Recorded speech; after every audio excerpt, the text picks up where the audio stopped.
Allahümme salli ve sellem. Emden söyleyeyim. Kalba kaldı işte. Allah'ıma razı olsun. Uşul жерге келип атканыбыз өзү нур.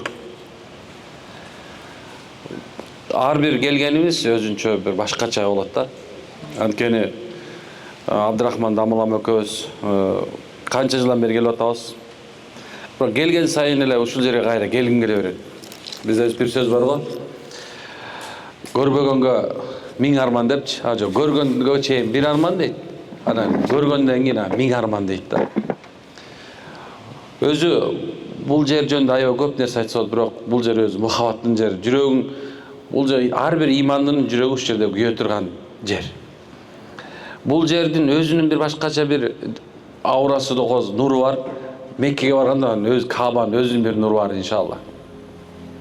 Бирок муну жана айткандай чыныгы жүрөгүндө иман күйүп турган адамдар сезеткен иншалла. Biz hazır мындай көзгө арып жан келгениңиздерчи, бул мына баягы Азирет Умар айткандай, бир сахаба ыйлап отурса, Азирет Умар аны карап, мен ушул ий үчүн дейт, ушул муну ыйлап атканын дейт да, мен үчүн арман дейт экен. Анткени качан мен динге келгенде, ушул нерсе менин жүрөгүмдө бар болчу, ушу келбей таат кайра деген экен. Демек, азыр биринчи келгениңиздер bu sizlerdeki başkaça. Sizlerkin az biz 100 yola gelgenlerine жетпейт азыр. Sizler жүрөгүндө толкундоо, sizlerin болушу пайгамбарыбызга болгон мухаббат, пайгамбар мечитинде болгон мухаббат, Каабага болгон мухаббат, ошо дуалар кабыл болот дегенге толук иман, якын менен ишенип турушуңуздар, машалла. Бул эч качан башка убакта таба албай калышыңыз мүмкүн. Экинчи жолу келгенде таба албай калышыңыз мүмкүн бул нерсеничи. Бирок ушул мына бүгүнкү күндүн башына багалап билели. Алла алып келди, жана айтып аткандай, Алла алып келди. Бирок Алла Таала ар бирибизди кайсы максаттап келди? Жана сабакта айткандай, биринчи максат Алла Таала алейкум субхана симен биздин ушундай өз райымына бөлөп, мээримине бөлөп, тозоктон куткарайын деп алып келди. Жакшы туура түшүнүшүбүз керек. Ошол туура түшүнүш ушул экен да, Алла эмне максаттап келди мени? Максат эмне Алланын алып келишинде?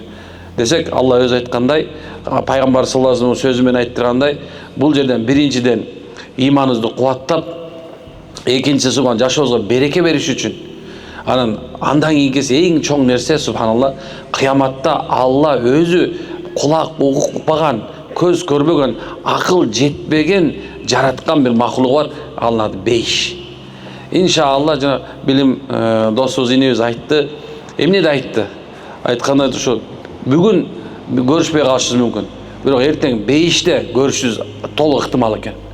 Бирок ушуну унутпаңыздар, акыркы момун бейишке кирмейин, бейишке биринчи кирген дагы субханалла ошонун рахатын тата албайт. Пайгамбарыбыз саллаллаху алейхи вассалам ушул жерде мына кабырда жатат.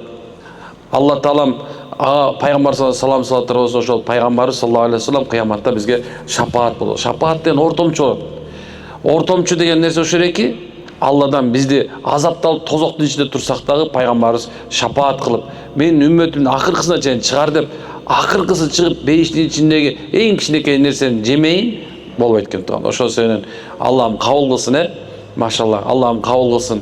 Динибиз ушундай жеңил, динибиз ушундай бир бактылыкка апара турган дин, ушуну толук кабыл алат. Жана сабакта дагы айта беребиз. Жана башында айткандай, биз Аллага иман келтирдик. Ахиретке иман келтирдик. Аллага убада бердик, биз намазыбызды ибадат кылабыз сага деп. Биз Аллага убада бердик ушул жерге келгенде, эмне, я Алла сен алып келдиң, мен жашоомду ушу менен өткөзөм деп. Демек жашообузду ушу менен өткөзөлү, аракет кылабызбы?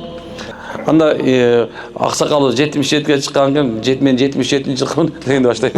Аксакалыбыз улуус күчкө чыккан бир билим инибизге ушул жерде ажыкелердин баарына бир дуа кылсын. Кандай дейсиңер, Биз эми дуа кылабыз, Кудай кааласа.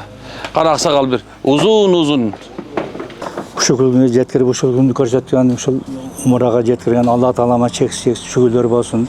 Мухаммед алейхи саламга салаваттар болсун. Ошол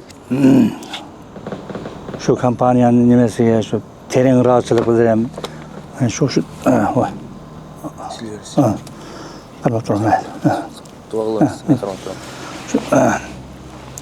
Sizlerge şu ден соолук, узун өмүр тилейм, дайым şu nemege жетирген şu компанияга.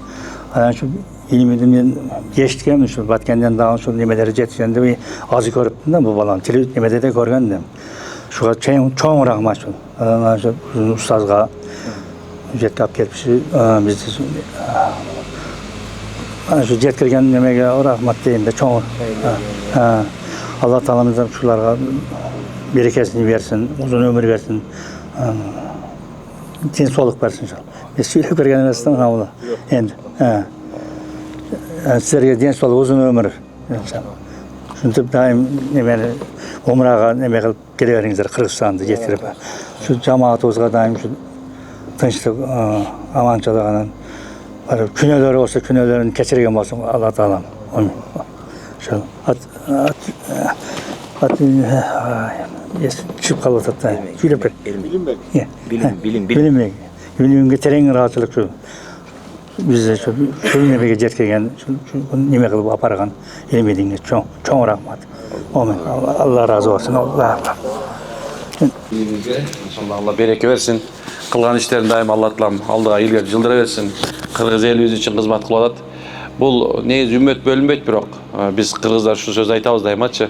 Kırgız elimizin imandı boluşuna, iman din menetine maşallah kol hareket kılıp atacak balдар.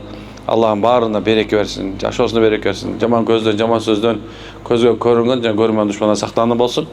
Ошол жерде алканчы турган ажыкелерибиздин ар бириңизден дуаңыздар силер мусапырсыздар. Алла амин деген сайын Алла кабыл кылып турат.